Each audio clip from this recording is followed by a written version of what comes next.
बिस्मिल्लाहिर्रहमानिर्रहीम, अस्सलाम वालेकुम। इनकम टैक्स रिटर्न्स को जो है वो कैसे एफबीआर के पोर्टल पे फाइल किया जा सकता है ऑनलाइन। तो सैलरीड एम्प्लॉयड या फिर जिनकी जो है वो इन्वेस्टमेंट है स्टॉक मार्केट में, म्यूचुअल फंड में, तो वो कैसे जो है वो अपने रिटर्न्स को फाइल कर।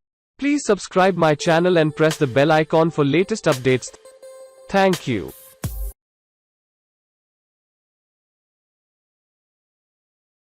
एफबीआर के जो IRIS का पोर्टल है उस पर आपने जो है वो लॉगिन हो जाना है। डिक्लेरेशन में आके ये नॉर्मल रिटर्न पे जो है वो क्लिक कर लेना है। यहाँ पे आपने पीरियड बताना होता है जिस पीरियड की आप रिटर्न फाइल्स कर रहे हैं। तो करंट जो है वो 2021 चल रहा है, तो 1 जुलाई 2020 से 30 जून 2021 के पीरियड की हम जो है वो रिटर्न यहाँ पे फाइल करेंगे। तो ये आपके पास फॉर्म ओपन हो जाएगा। इसमें 2 पार्ट्स हैं।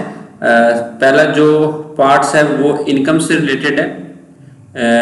इनकम आपकी पूरे साल में कितनी आई है और उस पर आपने कितना टैक्स पे किया है। दूसरे पार्ट में ये वेल्थ स्टेटमेंट है जिसमें आप जो है वो टोटल साल का इनफ्लो और आउटफ्लो बताते हैं कि पूरे साल में आपके एक्सपेंसेस कितने किए हैं और आपके एसेट्स कितने बने। सबसे पहले ये इनकम वाला पार्ट में जो है ना ज़राए बताए गए।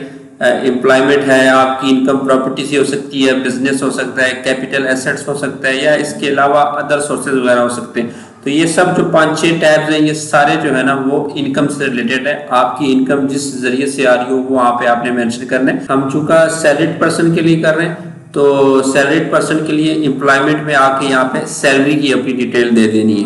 अपनी सैलरी की एंट्री आप यहाँ कर रहे हैं। आप इकट्ठी भी कर सकते हैं और अगर अलग अलग करनी है, अलाउंसेस को अलग करना है तो वो आपकी मर्जी है। और अगर सैलरी में से कोई अमाउंट एग्जाम्प्ट है तो वो यहाँ पे लिखेगा। नॉर्मली जो मेडिकल अलाउंस होता है वो बेसिक पे का 10% तक एग्जाम्प्ट होता है, तो ये अपने एम्प्लॉयर से कंसल्ट कर लीजिएगा। अगर आपको जो सर्टिफिकेट दिया हुआ है वहाँ पे उन्होंने कोई जो है वो एग्जाम्पशन दी है तो वो आप यहाँ पे लिख सकते हैं और यहाँ पे इसको 2 दफा आपने कैलकुलेट कर लेना। तो इस तरह आपकी सैलरी की एंट्री हो जाएगी।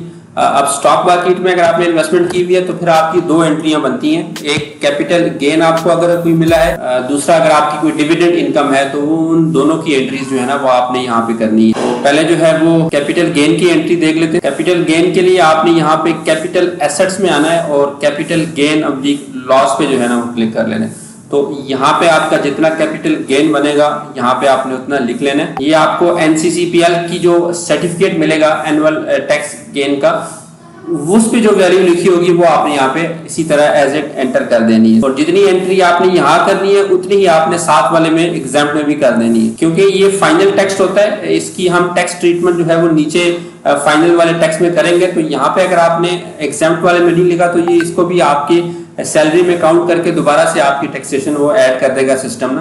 तो इसलिए ये एंट्री जो है ना वो डबल करनी है कि यहाँ पे जितने आपने बनेगा टैक्स बनेगा उतने ही आपने एग्जाम्प्ट भी कर देना है, ताकि सिस्टम को आप बता सकें कि जी इस पे ऑलरेडी टैक्स पे हो चुका है। सिर्फ आपने यहाँ पे जस्ट बताना है। ये स्टॉक मार्केट की एक एंट्री हुई है कैपिटल गेन वाली। दूसरी एंट्री है डिविडेंड वाली। के लिए आप जो है वो अदर सोर्सेज में आएंगे और रिसिप्ट ऑब्लिक डिडक्शन में आए और यहाँ पे जो अदर रिसिप्ट वाला कॉलम है वहां पे आपने करना है। जितना आपको डिविडेंड मिला होगा पूरे साल में उसकी भी आपने ई सर्विसेज से जो है ना वो कंप्लीट रिपोर्ट निकाल लेनी है। जो वैल्यू वहां पे होगी वहीं पे आपने यहाँ पे ऐड कर देनी है। सपोज आपको 25,000 का डिविडेंड मिला है साल में, तो सेम उसी तरह यहाँ पे भी जो है आगे भी एग्जाम में भी उतनी अमाउंट लिख लेनी है, क्योंकि ये भी फाइनल टैक्स है। इसमें भी आपने टैक्स ऑलरेडी पे कर चुके हैं और 2 दफा आपने कैलकुलेट कर। तो ये आपकी दोनों एंट्रीज कंप्लीट हो जाएगी। इससे आपकी जो इनकम की एंट्रीज होगी वो यहाँ पे कंप्लीट हो जाएंगी। अब आपने टैक्स का बताना है कि इस पे टैक्स कितना है। तो यहाँ पे आप टैक्स चार्जेबल ऑब्लिक पेमेंट्स पे आएंगे और final oblique fix minimum average tax पे जो है ना वो क्लिक करेंगे। यहाँ पे अभी आपने डिविडेंड पे कितना टैक्स दिया है और कैपिटल गेन पे आपका कितना टैक्स है वो आपने यहाँ पे बताना है। डिविडेंड की एंट्री आप यहाँ कर देंगे 15% पे जितना भी आपका उस पे होगा टैक्स वही आपने लिखना है। ये रिपोर्ट डाउनलोड कर लीजिएगा और यहाँ पे जितना भी ग्रॉस डिविडेंड होगा वो आपने जो है ना वो वहीं पे उसकी फिगर लिख लेनी है। तरह जितना टैक्स वहाँ पे उन्होंने काटा होगा वो भी आप मेंशन कर दें उसी तरह, और आप कैलकुलेट पे 2 दफा क्लिक करेंगे तो वो आपको कैलकुलेट कर लेगा। जितना टैक्स बना होगा उतना ही सिस्टम आपको ऑटोमेटिकली कैलकुलेट कर देगा। ये डिविडेंड वाली एंट्री होगी।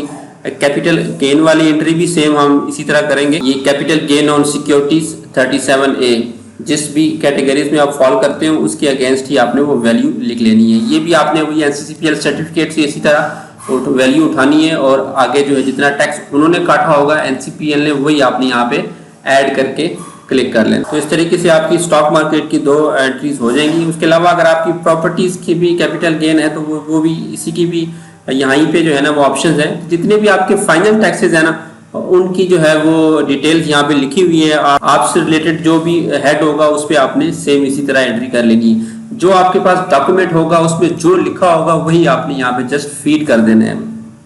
तो इस तरह हमारा ये जो फाइनल टैक्स वाला रीजन है वो कंप्लीट रहेगा। उसके बाद है एडजस्टेबल टैक्सेस, यानी कि एडजस्टेबल टैक्सेस वो टैक्स होते हैं जो आपसे पहले काट लिए जाते हैं। जिस तरह विद होल्डिंग टैक्स होता है ये आप एडजस्टेबल करवा सकते हैं। इसमें मुख्तलिफ टेलीफोन कॉल्स पे आपकी जो टैक्स काटते हैं वो एडजस्टेबल होता है, मोबाइल फोन पे एडजस्टेबल होता है। इस तरह आपका जो सैलरी का टैक्स कटा होता है वो भी आपने यहीं पे मेंशन करना होता है। तो एडजस्टेबल टैक्स में आपके एम्प्लॉयर ने जितना सैलरी पे जितना टैक्स काटा होगा वो यहाँ पे आप मेंशन कर दें 149 वाले। इसके बाद अगर बैंकिंग ट्रांजैक्शन पे कोई टैक्स कटा होगा विद होल्डिंग तो वो यहाँ पे 231 और 231A में डाल लीजिएगा।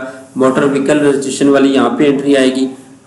टेलीफोन बिल और सेल फोन बिल की यहाँ पे आप एंट्रीज कर सकते हैं। प्लस के आइकन पे क्लिक करेंगे तो यहाँ पे आप कोई नाम दे दें, मतलब अपना नंबर दे के उसकी थोड़ी डिस्क्रिप्शन दे दें और आगे उसकी वैल्यू लिखते जाएं। ये सारे हेड जो है ना वो है जो जिसपे आपसे विद होल्डिंग टैक्स ऑलरेडी पहले कट चुका होता है। वो यहाँ पे आप अपनी करंट लाइबिलिटीज के अगेंस्ट एडजस्ट करवा सकते हैं। इस तरह आपकी टैक्स की एंट्रीज भी खत्म हो जाएंगी। तो कंप्यूटेशन में जब आप जाएंगे तो आपको फाइनल नज़र आ जाएगा। यहाँ पे आपकी देखें जो आपने सैलरीज एंटर की होंगी वो यहाँ पे आई होगी और इसी तरह जो आपने एग्जाम्प्ट किया होगा वो उसकी भी डिटेल यहाँ पे आ जाएगी। ये आपने वो कैपिटल गेन वाली आपकी एंट्री है और ये इसी तरह आपका जो अदर सोर्सेज में आपने डिविडेंड वाली एंट्री की थी तो वो ये सारी डिटेल्स यहाँ पे आ जाएंगी। ये जितने भी ब्लू बॉक्सेस हैं ये एडिटेबल नहीं होते, ये सिस्टम खुद ही जो है ना वो वैल्यू उठाता है वहाँ। तो टोटल अगर आपका यहाँ पे अगर टैक्स रिफंड बनता होगा, अगर आपने विद होल्डिंग टैक्स ऑलरेडी पे किया हुआ है और करंट लाइबिलिटी से वो ज्यादा है तो यहाँ पे आपका रिफंड आ जाएगा, रिफंडेबल इनकम टैक्स। ये रिफंड तो नहीं होता, नेक्स्ट ईयर आप इसको एडजस्ट करवा सकते हैं। और अगर यहाँ पे कुछ ना है या यहाँ पे एडमिटेड इनकम टैक्स में अगर वैल्यू आ जाए तो इसका मतलब है कि उतना टैक्स आपने कम पे किया हुआ है वो फिर आपने टैक्स पे करना होगा। तो अगर कुछ नहीं आता तो भी आपकी टैक्स रिटर्न जो है वो कंप्लीट है यहाँ पे। तो आप जो है वो नेक्स्ट पोर्शन यानी कि वेल्थ स्टेटमेंट की तरफ जाएंगे। स्टॉक मार्केट की एंट्री के लिए 2 डॉक्यूमेंट्स हैं। वो एक तो आपको NCCPL से मिल जाएगा, मैं आपको दिखा देता हूँ। UIS जो पोर्टल है NCCPL का उस पर लॉग इन होकर यहाँ पे CGT रिपोर्ट में आएगा और एनुअल सर्टिफिकेट को जो है ना यहाँ से डाउनलोड कर लें। तो इसमें आपको किस ड्यूरेशन का आपने लेना है, चूंकि करंट 2021 का आप टैक्स फाइल रिटर्न कर रहे हैं तो जुलाई 2020 से जून 2021 के दौरान जो आपको गेन मिला है उसकी आपने ये PDF फाइल यहाँ से डाउनलोड कर देनी। और डिविडेंड की रिपोर्ट के लिए ये e-services cdcaccess.com.pk पे जब आप आएंगे यहाँ पे आप लॉगिन करेंगे तो यहाँ पे डिविडेंड का टैब होगा, उसमें आपने ये डिविडेंड ज़कात and tax detection summary report पे जो है वो क्लिक कर लेना है। इसी तरह इसमें भी आपने ड्यूरेशन दे देनी है 2020 से जुलाई 2020 से जून 2021 की और ये PDF जो है वो आपने डाउनलोड कर देना। तो ये कंप्लीट रिपोर्ट आपके पास ओपन हो जाएगी। यहाँ पे आपका जो क्रॉस डिविडेंड होगा ये वाली अमाउंट आपने कॉपी करके उधर पेस्ट कर लेना है। तो इसी तरह इस पे टैक्स भी लिखा होगा, कंप्लीट साल में आपने कितना डिविडेंड पे टैक्स दिया है। तो ये दोनों एंट्रीज आपकी उधर चली जाएंगी। और सैलरी सर्टिफिकेट आपको मिलता है अपने डिपार्टमेंट की तरफ से, तो वहाँ पे आपकी सैलरी अलाउंसेस और कितना एग्जाम्प्ट और कितना टैक्स कटा है वो सारी डिटेल्स वहाँ पे मेंशन होती है।